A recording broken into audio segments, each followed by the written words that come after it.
Great. So Florian, as I said, is the director of the Leiden Asia Center. He's also an associate professor at Leiden University. He's the editor of Asiascape, Digital Asia, an academic journal, and he is the author of this book, China's Digital Nationalism, which, as well as being an excellent resource on the narrow topic of China's nationalism, is a fascinating introduction and in-depth look as well as nationalism in general. Thank you, Bryce, for that very kind introduction. I've brought some slides that I want to share with you all so that we can look at some of the materials I've been working on. So as Bryce Wakefield already explained, today's topic is China's digital nationalism, but I particularly want to talk about the context of the recent Hong Kong protests and the more recent challenge of fighting the coronavirus and how these things connect online and online spheres and together with state policies.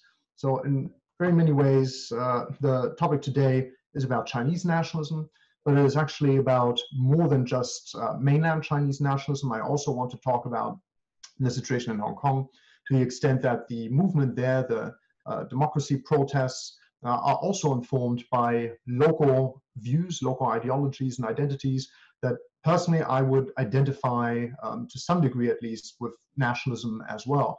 You see this in this particular artwork here, how the protesters in their art are associating the movement with the French Revolution and with the storming of the Bastille. So a French nationalist movement that led to democracy there as a template for how to understand and make sense of the Hong Kong protests that have been taking place since 2019. So there is this component of nationalism already built in. And this is controversial to say, as you know, because of Hong Kong's status and the way that very few people would acknowledge that Hong Kongers are somehow significantly different from mainland Chinese, at least that's the view in mainland China.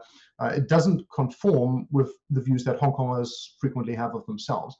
And you see this also in recent surveys and recent statistics where Hong Kongers, since roughly the umbrella movement in 2014, have been queried on how they view their own identity, whether they see themselves as primarily Chinese, primarily as Hong Kongers or Hong Kongese, or as a mixture of both. And this statistic here only shows us the dichotomy, but you see here that especially in 2019, the identification as primarily Hong Kongers is just skyrocketing. So there's a very strong local dimension to these protests, and I would call it nationalism for the simple reason that the protests aren't just about cultural identity or about localism in the sense of language or cultural traditions or social interactions, but about politics very explicitly, about the autonomy of that particular city-state. And once a group of people claims political autonomy, to me, that's a nationalist movement. So that's where I'm coming from with that argument.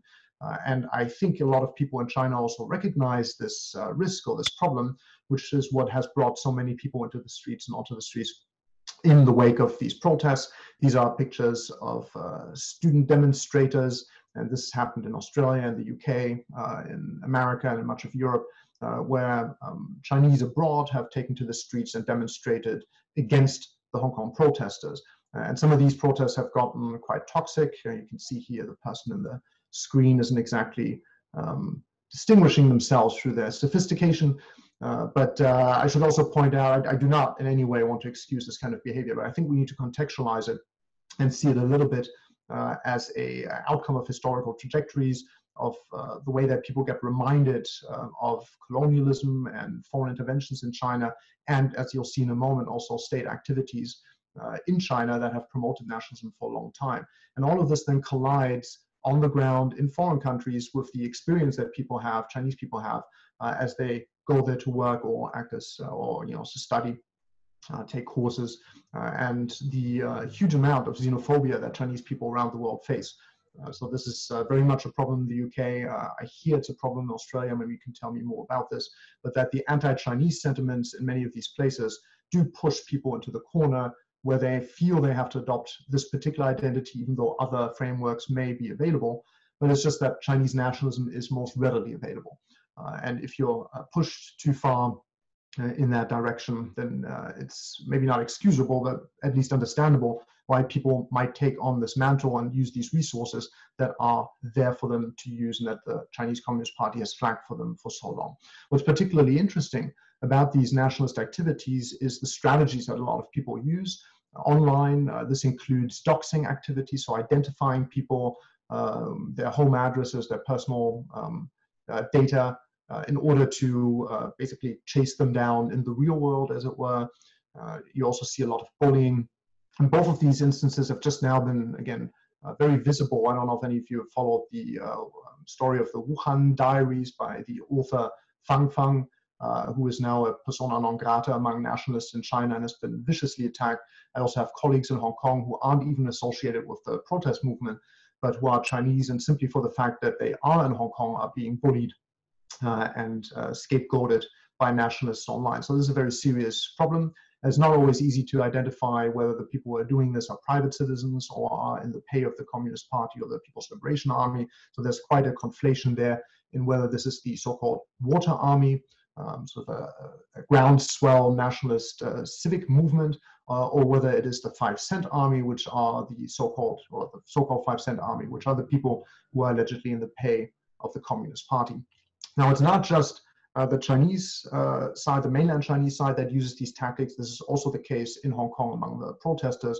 But what's particularly intriguing and worrying is that the Chinese state media also very strongly intervene in these discussions on behalf of the mainland Chinese nationalists and often radicalize the discussion and make it even more problematic. This is a tweet, so this happened on Twitter, which isn't available in China, so this was presumably meant for foreign audiences, by Chinese Central Television. And it tweeted at the time of the protests in August a revamped version of the famous German Holocaust poem that asks, first they came for the socialists, and they came for the unionists, and they came for the Jews, and all this time I stood by and did nothing, and then they came for me, and there was no one to stand for me. And the CCTV colleagues here who rewrote this felt the need to cast the Hong Kong protesters as the Nazis and the Hong Kong population as the victims, which is, well, a dubious parallel to say the least, but also highly offensive for anyone who has suffered during the Holocaust. And this is the way that state media has decided to talk about these protests, and that sets a signal, right? It sends a sign for how to make sense of all of this.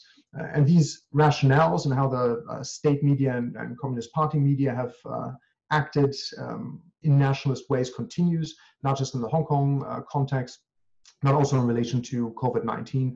So this is, I don't know how many of you have followed this particular story. The Netherlands Trade and Investment Office in the city of Taipei has renamed its office recently to Netherlands Office Taipei, which caused an outrage online among Chinese nationalists. And as if that wasn't bad enough, these nationalists claiming or demanding that Chinese companies stop exporting medical goods or gifting medical goods to the Netherlands. The Global Times, a state-run tabloid, basically joined the protesters in that argument and also leveraged arguments by Chinese intellectuals, academics, to make precisely that call and to try to pressure the Chinese government to no longer deal with the Netherlands. And what frontline workers in hospitals in the Netherlands have to do with this renaming of the Taipei office, I suppose, is anyone's guess, but it's deeply worrying that state actors would get on board with this populist narrative. Now, again, to not just single out the mainland Chinese side, I should also point out that the discussion has gotten more aggressive and more toxic in Hong Kong itself. I'll return to that at the very end of the discussion today, but I want to also show you this video game that just got released in late April called The Coronavirus Attack by someone who associates themselves with the so-called Milk Tea Alliance, which is a group of people across Thailand, Taiwan, and Hong Kong who have confronted Chinese nationalists on an issue related to pop culture in Thailand. I won't go into the details, but who've used a lot of deprecating humor to fight the online nationalist trolls from mainland China. But there also, in the wake of those activities, we see quite a lot of toxic content coming out. This is a video game that here not only insinuates, presents the virus as a Chinese virus, you can see this in the national iconography in the picture of the flag here, but also lets you play the virus and suggesting that The virus was designed by the Chinese government in order to keep Chinese people at bay and presents Chinese people here as a Chinese zombie horde that needs to be stopped from leaving the country. Is this still satire, or are we already in other territory here? Right? The comment section underneath this video game is particularly interesting. You can see the polarization between the people who support this kind of view and those who criticize it and say that this is xenophobic as well. So you get these kind of problems in the more recent year, I would say, online, but it's actually, these nationalist sentiments are much older. And I've analyzed them in the context of Sino-Japanese relations, in particular, looking at historical issues like the Nanjing massacre and also the East China Sea disputes, so territorial issues surrounding the so-called Diaoyu/Senkaku Islands, depending on where you're from. And in the wake of these discussions, you frequently see very rabid, aggressively anti-Japanese sentiments online. And I want to emphatically state that this is not representative for how Chinese people in general feel about Japan. We can talk in a moment about why it is that these very angry comments move to the fore and start dominating the discussion so much. But this is an example here of someone in 2011 during the Tripoli disaster that swept Japan, was gleeful about Japan being hit by an earthquake. And that is a sentiment you see quite frequently. And it spills into the streets in the sense that this is a picture from the height of a protest movement against Japan over the East China Sea territorial conflicts and disputes there, where restaurants in Beijing who were serving Japanese food had felt they needed to hoist the massive PRC flag over the sushi counters in order to still attract visitors, but also in order to prevent people from vandalizing these stores, as happened quite a lot at that time. So what I've described so far connects very strongly with discussions and questions in Chinese studies about who actually controls Chinese nationalism, if anyone, particularly popular nationalism, and what role it plays both in domestic and foreign policy. And there's a couple of different schools of thoughts on this issue. One is the idea that the Chinese leadership is effectively impervious to any kind of public opinion, that Xi Jinping and his colleagues are they're authoritarian leaders, they're not democratically elected, so there's no feedback loop to the public at large, and so they just don't care, and they do whatever they like. Now, I don't agree with this view, but I thought I'd mention it here as one of the schools of thoughts out there. There's another one, which is the idea that the Chinese leaders do care about popular nationalism, but only in the sense that they themselves are the ones who are manipulating that nationalism. And the idea here is that Chinese leaders are these rational choice actors, and they are able to essentially brainwash the Chinese public through their propaganda and censorship. The Chinese masses, as it were, are simply don't have any agency. They're easily hoodwinked, and then the Chinese government uses Chinese online protests, but also actual physical protests in the streets to pressure foreign counterparts in negotiations to say, our hands are tied at home. What are we supposed to do? You have to meet us in the middle, and then nationalism becomes a bargaining chip. So that's sort of a rational choice paradigm. Again, one I don't agree with, simply because I think it underestimates Chinese people. It doesn't give them any agency, and it overplays the story of media essentially being able to brainwash folks. I don't think that's how media works. And a lot of the psychology and media studies scholarship also raises questions, which is not to say that you cannot manipulate people. Of course you can, but it's not as straightforward as these stories tend to suggest. So my view is that of several of my colleagues, including my good colleague and friend Peter Gries, who wrote a book about this on popular nationalism in China, who makes the case that, well, popular nationalism informs people's identities in very visceral ways. It takes on a dynamic of its own for every single individual person, which is also why there's not one Chinese nationalism, but many, many different interpretations of what Chineseness might mean today. But at the end of the day, Chinese politicians are Chinese too. And that means that they, just like anyone else in the world, also have their own personal identities and are tied to their national frameworks. And in the context where nationalism matters so much, it also matters to Chinese politicians. We'll see in a moment how there's also a legitimacy feedback loop, which prompts Chinese politicians to react to online protests in particular ways. But first, I want to point out how strongly indeed Chinese nationalism as we know it today is informed by a state-led initiative, which is the patriotic education campaigns, which were launched in roughly the 1980s is when this starts, and that really take off after 1989. as a medicine, in the view of the Chinese Communist Party at the time, against the democracy movement of 1989. So making people rally around the flag, inspiring them to conflate their Chineseness and their identity with the Chinese nation, with the Communist Party and the Chinese leadership. And it's a question mark how successful this has been, but it seems at least that a lot of people have gotten on board, particularly throughout the 90s, and that this still plays a role today in how people make sense of their nationness, and consecutive administrations have kept pushing the nationalist agenda. And that's been the case for the Hu Jintao and Wen Jiabao administration, which very strongly focused on this idea of a road to revival that China was on, a road to rejuvenation. But also more recently, under Xi Jinping, you see this Chinese dream propaganda that harks back to the very same stories. And that basically creates a populist initiative that people are supposed to buy into no matter who they are, to get on board with the idea that everyone's Chinese in the end. And in this context, it's important to acknowledge that nationalism is indeed something that is ubiquitous around the world. It's probably the most important and most widely shared ideology. Maybe meta ideology would be even better, because people can fill it with all sorts of content.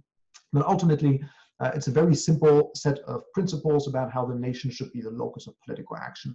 And that idea sits on top of psychological patterns that we all share, which is not to say that nationalism is inevitable or that it's somehow natural, but it kind of parasitically sits on top of our need to feel group sentiments.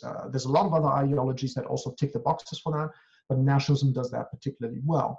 It suggests for us a sense of security, and not just physical security, but also social affirmation, the security in how we approach the complex world around us, a certainty of how that world works, and gives us the tools to feel competent in the face of complexity and uncertainty. For example, by waving flags and joining nationalist movements, or screaming at people online in ways that then get us a legitimacy signal from people who are on the same page as us. Now, the Chinese Communist Party and the leadership under Xi Jinping has also extended its nationalist ideas to the internet sphere itself, and has extended its governance model, which is very strongly nation-focused and concerned with sovereignty, to the internet, where Xi Jinping wants to build a internet superpower out of China. So what does that mean in practice? It means that the various different actors, and there's a diverse range of actors in digital China, all need to be brought on board roughly with the same governance paradigm. So that means not just the Communist Party and the Chinese state, but also enterprises and individual entrepreneurs, individual users, NGOs, and so on. And the way the Chinese Communist Party does this is by inserting itself into networks in very strategic ways. So I find the perspective of Manuel Castells actually quite helpful, of treating our societies as network societies, and realizing that it's not just society versus state, but various kinds of institutions in our societies that all break down to further departments and sub-institutions, and at the very end of the day are people who are connected with each other. And in that context, and this is Castells' language, there's two different kinds of power that matter. One is switching power, which means switching people in and out of these networks. And the other is what he calls programming power, so the ability to infuse these networks with particular values and ideas. For example, nationalism. And the Chinese Communist Party has inserted itself and its cadres in very good places across these various networks, and try to reconfigure them so that online spheres do not look like on the left here, like a many-to-many communication network, kind of network we know from the Silicon Valley ideology of what the internet might look like, but much more resemble a one-to-many communication model that the Communist Party has so successfully used in its propaganda elsewhere, for example, through state media broadcasting. And you see this then also reflected in the Chinese internet. This is a graphic from my own research where I took as my starting point websites that deal with the Nanjing massacre. And I essentially follow the hyperlinks to where they would link. And it turns out that they don't link to other websites dealing with Chinese history, as one might originally expect, but that they point upwards to government institutions because of the way that these websites are accredited, and feel they need to point out allegiance to certain government institutions. And so you end up with a corner of the internet, in this particular case, that's very strongly government focused and government dominated. This may not be true everywhere on the Chinese internet, but we get here a glimpse, not necessarily at a mirror of the propaganda system, but sort of at a reflection, a trace of the propaganda system online. So I want to continue by briefly talking about the East China Sea dispute, and in particular also how technology matters in this particular context. And I think it's important to remember that technology is never just neutral. I like this quote by Melvin Kranzberger, a philosopher of science, who says, technology is neither good nor bad, nor is it neutral. Yes, it's contingent. Design matters. Design is very political, and I can give you a couple of examples here from the Chinese internet. For example, this is a comment that says that any Chinese person who murders a Japanese person should get 1,000 RMB, and this is kill, kill, kill. This appeared on a newspaper article, an online news article. So the comment itself isn't actually what I'm so interested in, but I'm interested in this stamp on the upper right-hand side, which marks this comment as particularly popular. So much like your questions in the Q&A, people upvote comments, and these are the kind of comments that get upvoted the most. So they move to the fore in all sorts of online contexts. Then there's all sorts of little banal bits and pieces online that keep flagging the idea that the nation matters. For example, if you go to the search engines in China and you, I was going to say Google, if you Baidu, as it were, the term Diaoyu Islands, then not only do some of these search mechanisms auto-complete for you that you mean Diaoyu Islands, China, but they also give you, for instance, the weather service. Why anyone would care about the weather on these rocks is anyone's question, right? But it's interesting that the Diaoyu Islands then here get presented as a regular city district in Fujian province. So someone has already programmed this algorithm to present you with a widget flagged by the idea that this is a geographical term, and that normalizes the idea of these islands as being just homeland. Homeland just like Shanghai or Beijing, which have weather and you could potentially go there, even though in this particular case you really cannot. This leads me also to the question of who actually is nationalist in China and who is susceptible to these kind of messages. I don't have a very good answer to this. Debates keep going on whether it's mainly angry young people, particularly angry young men, or whether it's increasingly also women who are nationalist, young women. I'm not entirely sold by the idea that it's primarily young people, even though young people, of course, play an important role online.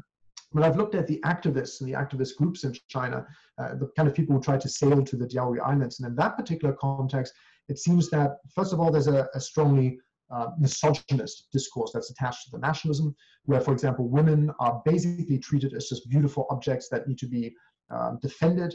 I'm going to skip a quote here for you because of the time reasons, but also a story that then gets presented mainly by men. So these are all pictures from an NGO that defends the Diaoyu Islands, and you can see here there's barely any women involved, and these are all middle-aged or older men. And all of these discussions play out in a political economy, a very capitalist political economy that keeps prompting people to make more racy and aggressive content, particularly the kind of content that is sort of snuff content, pornography, games. And so anyone who wants to speak to national security issues has to do that in this kind of environment to get attention.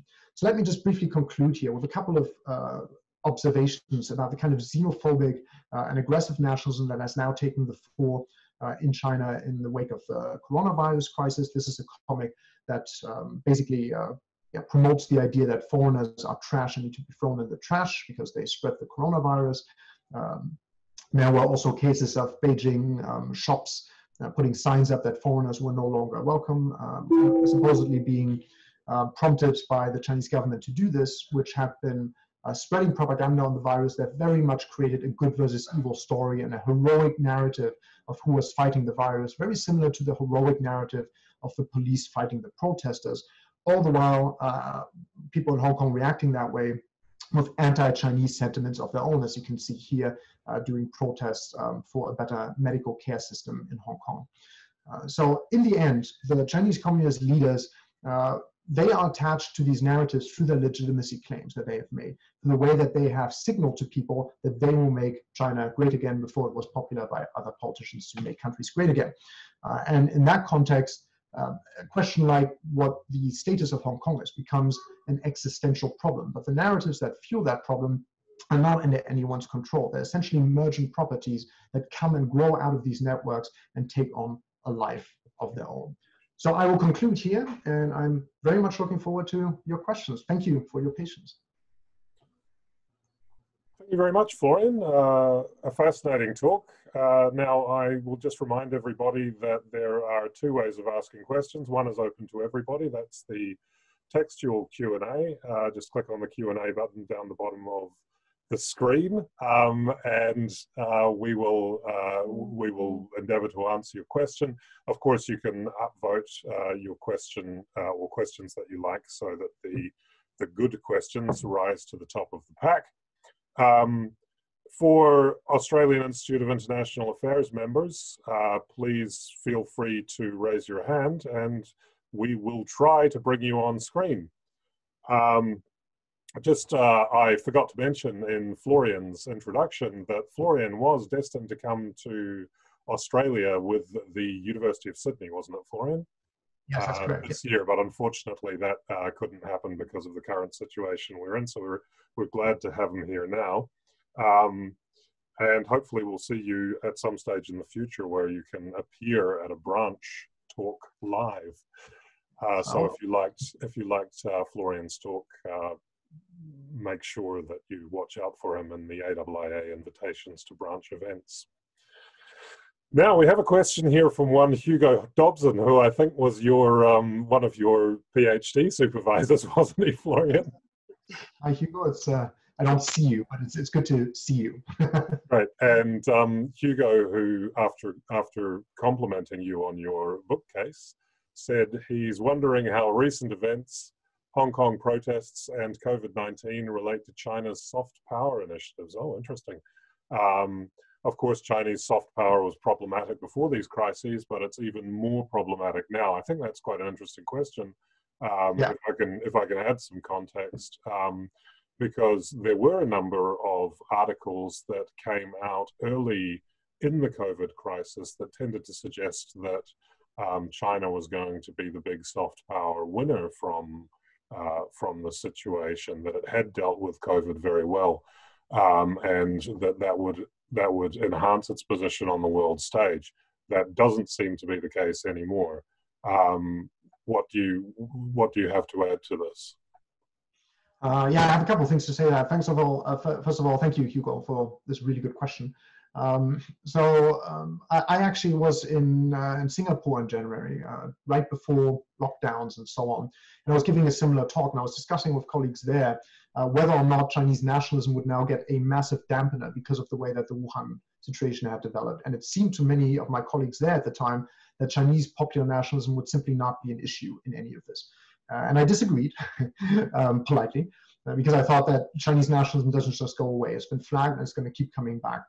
And at the time, it seemed a little bit like there would be a more self-deprecating understanding of what the Chinese nation is about, and that these initiatives by the Chinese Communist Party to now reach out and help would actually ultimately be successful in convincing people of the benevolence of the People's Republic of China. And that's basically the core of the soft power strategy, right? To convince people that China has its own stories to tell and is a benevolent partner in international affairs.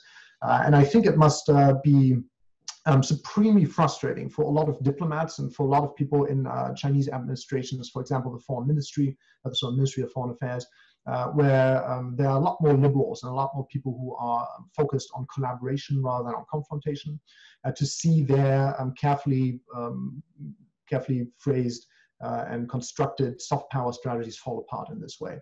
And I've briefly had the chance to talk to a Chinese international relations scholar earlier this year on similar issues of how diplomats were increasingly offending foreigners through their commentary. This wasn't about the COVID-19 crisis, but it was in a very similar vein. And he was also saying, yes, some of these diplomats, they act in this way because they feel that nationalism will improve their profile at home and improve their career prospects, and also appeal to people at home. So they make radical nationalist statements and follow up on these online nationalist ideas. And that then undermines the very same policies that much of the central government in Beijing is trying to roll out. So I hope that answers the question, Hugo. Great. Okay. Well, we have our first AIIA member raising their hand and agreeing to appear on screen, and it's Patrick Moore, who is the branch president of AIIA Victoria. Patrick, if you could turn on your camera, that would be fantastic. Gosh, how do I do that? Stop my video. Oh, there you go. You're on, Patrick. Thank you very much. The strength of China globally seems to be peaking almost, rather than growing. Because of a population, because of economic problems, I'm just wondering whether you think that China can maintain its position as being very important globally with its One Belt, One Road, or whether you think that can come to a stop when all of a sudden China has to pay attention to its own domestic politics. Florian, thank you. Yeah, that's a very good question. Thank you. It's also a very difficult question to answer. I try not to predict the future, right? I mean, if someone had asked me to predict the future a year ago, I would be looking, I don't know, a bit stupid right now because of the way that things have changed, right? Okay. I do think that the domestic problems have plagued the Chinese Communist Party for a very long time and have informed also concerns about foreign policy in China for a very long time. Which is why this going out strategy and the Belt and Road Initiative have been so controversial, also within China itself. Why would the Chinese Communist Party, I should say the People's Republic of China, the Communist Party, so the state, why would the state throw this much money at foreign infrastructure projects when there's so much to do at home? And there were moments, particularly during the financial crisis of 2008 to 2010, or it's still ongoing, but during those particular crucial moments, where it looked like the Chinese state was going to refocus investments and focus very strongly on the domestic context. And they're now deciding that actually foreign investment is important to also strengthen the domestic economy through demand. And I think that with the Belt and Road Initiative, much of that has been extremely successful. There's been pushback, but we're working on a project right now here at the Leiden Asia Center, which hopefully will be a book in late fall, where we are analyzing the various ways in which the Chinese state has acted in different contexts in the wake of the Belt and Road Initiative. And so far, it's a mixed picture, but it's most definitely not a negative story. So a lot of this has worked quite well. And I think overall, the Chinese Communist Party has been very good at balancing between these two target goals, the being active in the world and taking care of folks back home and delivering on that promise. Of actually bringing everyone on board with that road to revival. And this story is very fragile, so it can always be unhinged by something like a crisis. I think the Trump administration is very aware that through something like tariffs and a trade war, they can very, very seriously damage the Chinese economy and by extension, Chinese legitimacy. So there's always that risk. But overall, I think the Chinese Communist Party has faced a number of crises, which is always weathered through a combination of very, very clever propaganda and convincing and actually very effective governance mechanisms that have worked very well at convincing Chinese people that the Communist Party is simply good at its job. And I don't think that is going away simply because of the way that nationalism is playing out right now. Okay, very good. We have a question now from our National Vice President, Zara Kimpton. Unfortunately, she's not appearing on screen, but she has a very short question about nationalism elsewhere, and I know that you do focus on the United States, perhaps not so much in your work, but certainly in general conversation. She asks, has China become more nationalist than countries such as Russia and the US, or perhaps to add again a bit of another question. Is the type of nationalism that we see in China substantively different than that we see in the nationalism that we see in these other countries? Are there key differences in the form of nationalism or the content? Well, I hope it already came across a little bit in the talk that I do think that nationalism is a problem everywhere. So I'm one of those people, one of the scholars who doesn't see any redeeming features in nationalism. So I should point that out. That's controversial. I know there's plenty of folks who think that nationalism is necessary in order, for example, to have democratic politics. I beg to differ, but that's a contestable issue. From my perspective, I think nationalism has grown immensely since the end of the Cold War. Maybe there was a little bit of a buffer period in the 90s, but especially now in the 21st century, nationalism has become a ubiquitous ideology, and I think we see this in the populist movements all around the world. So I would not necessarily say that Chinese nationalism is stronger or quality. I wouldn't say it's in its nature different. from nationalism in Russia or nationalism in America or even nationalisms in Europe, which tend to fly under the radar because they present themselves as civic nationalisms. But once you push people on ethnic issues, you see that the nationalism it's still there, it's nationalism. The way that these nationalisms differ, and this is also why it looks like Chinese nationalism might be different, is in two ways. The first is that the Chinese case has this very, very strong government-led component. And I think at the moment it's difficult to say that that's unique because in Russia, nationalism is also very strongly state-led. And at the moment, I mean, the White House is very, very nationalistic. So to say that nationalism in the US wasn't state-led is also a bit maybe beside the point. So the state is involved. But originally it's the Chinese state that is so very, very strong with its propaganda and its censorship, which doesn't exist in the same, to the same degree elsewhere. And then there's the idea that nationalisms, well, they have different contents, and this is where they really become quite diverse. And why I said earlier, that's many, many different Chinese nationalisms. That's because you get liberal Chinese who have a very particular view of what Chineseness is. You get conservatives who have a very different view yet again. And one of the things that is special, or that at least Chinese nationalists like to see as special about their nationalism, is that it's so strongly focused on culture. So the mythology of it is that it deals mainly with the written script and with Chinese history. 5,000 years of history is the mythology there.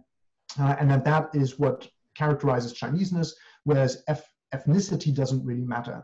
So the idea of Zhonghua, right, which includes all these minority groups that are not ethnically Han Chinese, that is also Chinese nationalism, and that kind of gets promoted particularly on the liberal side.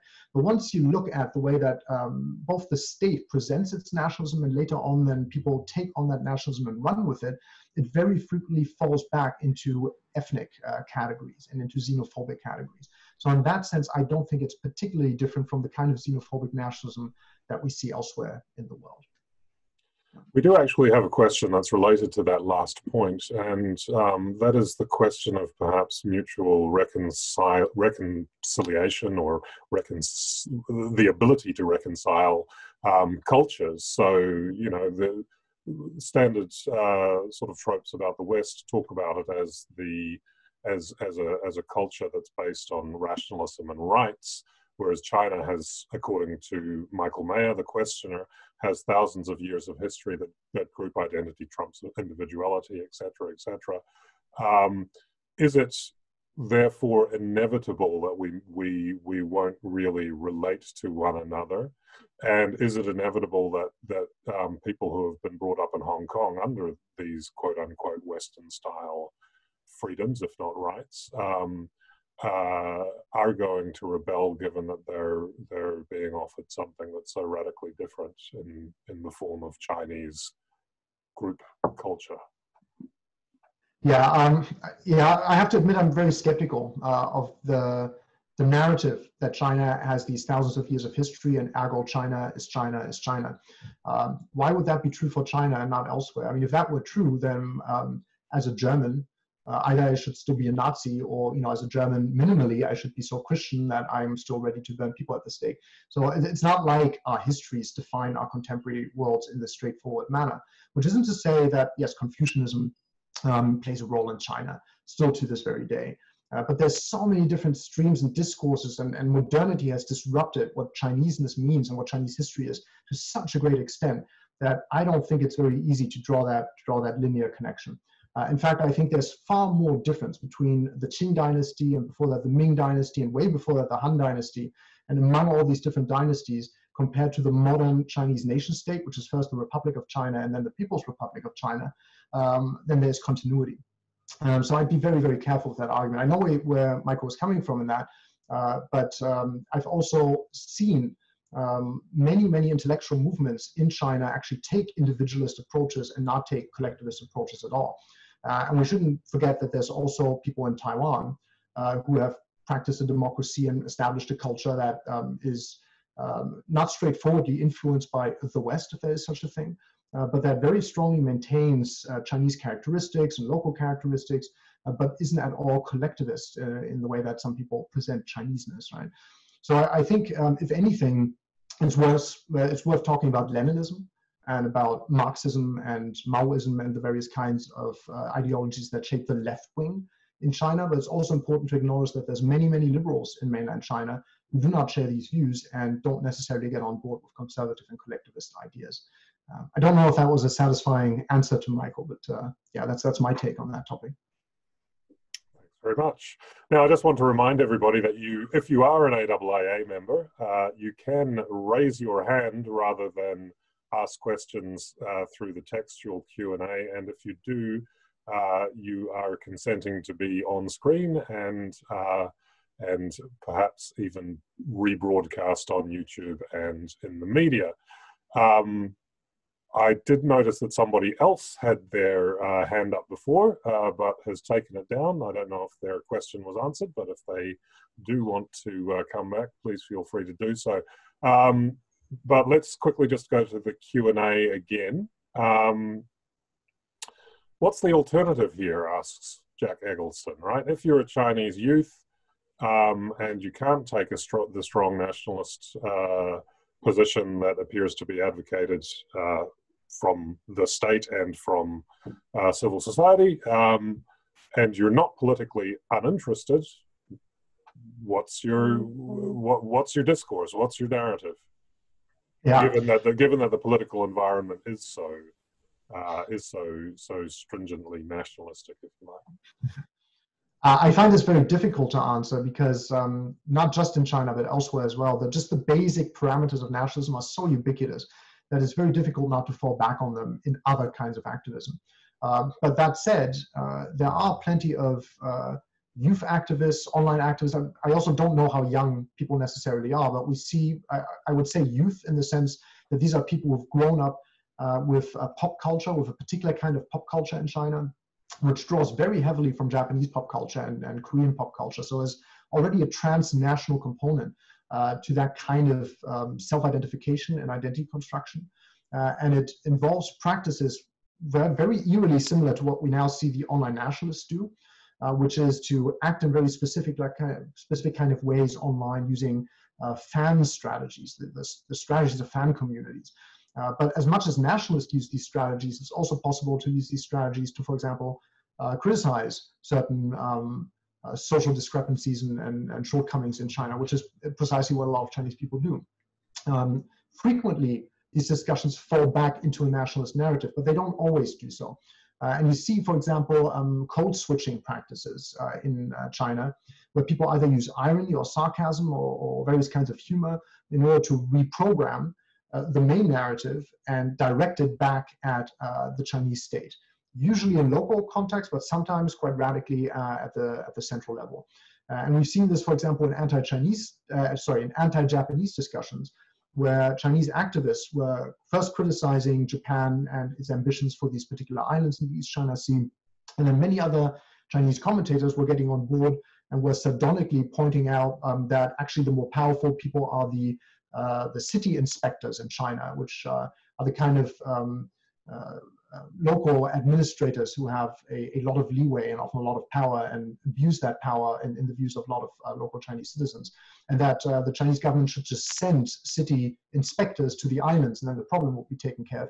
And so you get these kind of, this overlap where the nationalist discourse gets reappropriated in other instances. And I think particularly younger people are extremely good at these meme wars, right? At creating memes and fun cultural components in order to make these kind of statements. Okay, very good. It looks like Patrick enjoyed your answer to his question so much that he's coming back for another one. So we'll bring him up. Patrick? Here he is. Just on the matter of Taiwan, we had a fantastic study tour there late last year. And someone who must, because all our study tours on the Chatham House rule, we had the fantastic situation where one commentator, very senior, made the comment that the only commonality between China and Taiwan is they both use chopsticks. But on a slightly more serious note, Florian, can you consider that China may extend the agreement with Hong Kong for another period of time rather than having this close-off date? Sorry, could you repeat that last part? Whether it could extend? Do you think China may extend, rather than closing off in after when it was agreed, wherever it was in 25, 20 odd years from now, they could extend that for another 20, say 10 years' time before a full takeover of Hong Kong? All right, so we're talking about the 50 years Yeah. of being Hong I can't Kong. remember the date, sorry. No, I know what you mean. And it's a question about Hong Kong, not about Taiwan, right? Because we could also ask similar questions about Taiwan. Taiwan, but yeah, we don't go to Taiwan, it's too much trouble. All right, we'll bracket Taiwan for now. Exciting topic if the AIIA, sorry, my language center is inhibited at this early in the morning. If you want me back at some point to talk about Taiwan, I'd be happy to also do that. About Hong Kong, I think the situation at this point has become so toxic and so polarized that I'd be very surprised if the Chinese state were in any way able to meet the protesters midway. Let's not forget that the major demands on the protesters' side don't just involve acknowledging that the protesters aren't rioters, but that they are protesters, or that there should be a proper police inquiry into police violence in Hong Kong, or that the chief executive should stand down, but ultimately are universal suffrage in Hong Kong. And I don't think that was ever on the menu from the People's Republic of China's side. And Xi Jinping and his colleagues have flagged very clearly that they mean to be hard and firm on their position vis-a-vis Hong Kong. There's not going to be any negotiations of letting the protesters off the hook. I'd be very, very surprised. Because again, this is a matter of face loss. If Xi Jinping were to step back from his position and give more leeway to negotiations and maybe extend, as Patrick was suggesting, extend the autonomy of Hong Kong in some way, that would look like opening up the door and being weak in the views of Chinese nationalists, which the Chinese government also has to be concerned about. Now I'm tempted to still say something about Taiwan, because I just read today in the South China Morning Post a commentary that there seems to be more hawkish tones in Beijing in People's Liberation Army circles, that now would be the perfect time to invade Taiwan. Because the view is that the American military is hampered by COVID-19. The aircraft carriers are all infected. They wouldn't be able to react. So this would be the right time. And so I'm very much hoping that calmer heads will prevail. But you can see just from the discussion that there is this very strong hardline stance, and that also then extends to Hong Kong. And so negotiating this hardline stance with a more diplomatic, liberal position is one of those catch-22s that the Chinese government now finds itself in. Okay, that's great. Now we have another question here from Martin Gordon, and it relates to something that you did say in the middle of your presentation, in my mind at least, of how China or Chinese people in general thought about Japan, and you noted that a lot of the nationalistic comments don't necessarily reflect the actual opinion of Chinese people towards Japanese.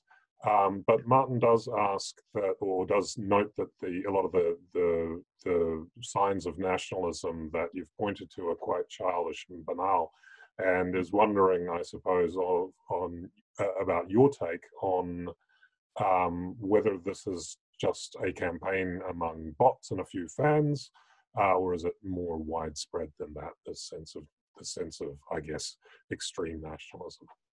Yeah, this is very difficult, if not impossible, to answer, because we don't really have very good public opinion survey data from China that would reliably show us what people think. So I usually, I'm very, very careful not to generalize from some of these aggressive online comments and assume that they have wide support. I suspect that it's a minority view, but this is just my personal opinion. I don't have data to support that. I would suspect it's a minority view, but one that has taken over through various kinds of moral mechanisms and technological mechanisms and also economic mechanisms to such an extent that it seems like it's the dominant framework and most acceptable framework. And the state hasn't exactly helped in the sense that it hasn't censored aggressive nationalism and actually provided its own input into this narrative, which is also aggressively nationalistic at times. And then at other times, the Chinese state tries to take it back and tries to manage the discussions and guide public opinion. But overall, it has contributed to this problem. So I think there's a lot of people who are simply scared to speak out otherwise and to voice opinions that are in contrast to this nationalism. Sometimes you see people commenting online, challenging the nationalists and saying, what are you doing? This is not what I stand for. It's most certainly not what China should stand for, what the Chinese should stand for. But then they don't get upvoted in the discussions, and their comments disappear behind the most popular voices. And that means that it may look at times, and probably falsely, also to Chinese leaders who look at public discussion and public opinion through the lens of social media and monitor Weibo and monitor Weixin and so on to see what people actually think, what public opinion is, and how they should tweak their policies. It might look to these authorities as if nationalism was extremely important, when really it isn't and it shouldn't be. So in that sense, I am skeptical that nationalism really is as widely spread among the average Chinese person as some of the loud commentary may suggest. Yeah, I could be wrong. On that one, I really could be wrong. Okay, we do have only about 4 minutes on the clock, but we do have a question from a member, Phoebe. Yes, okay, great. So if we can promote Timothy Florin to the floor and bring him up on screen, that would be great.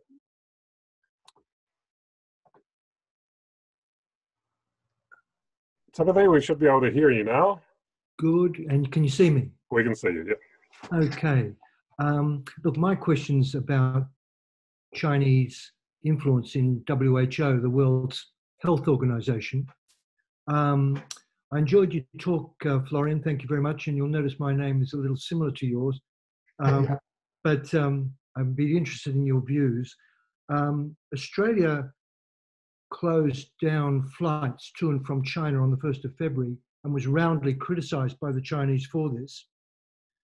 Believe it or not, on the 14th of February, the WHO did the same. And I want to know first, did that sort of criticism occur in other countries from China or WHO about closure of flights?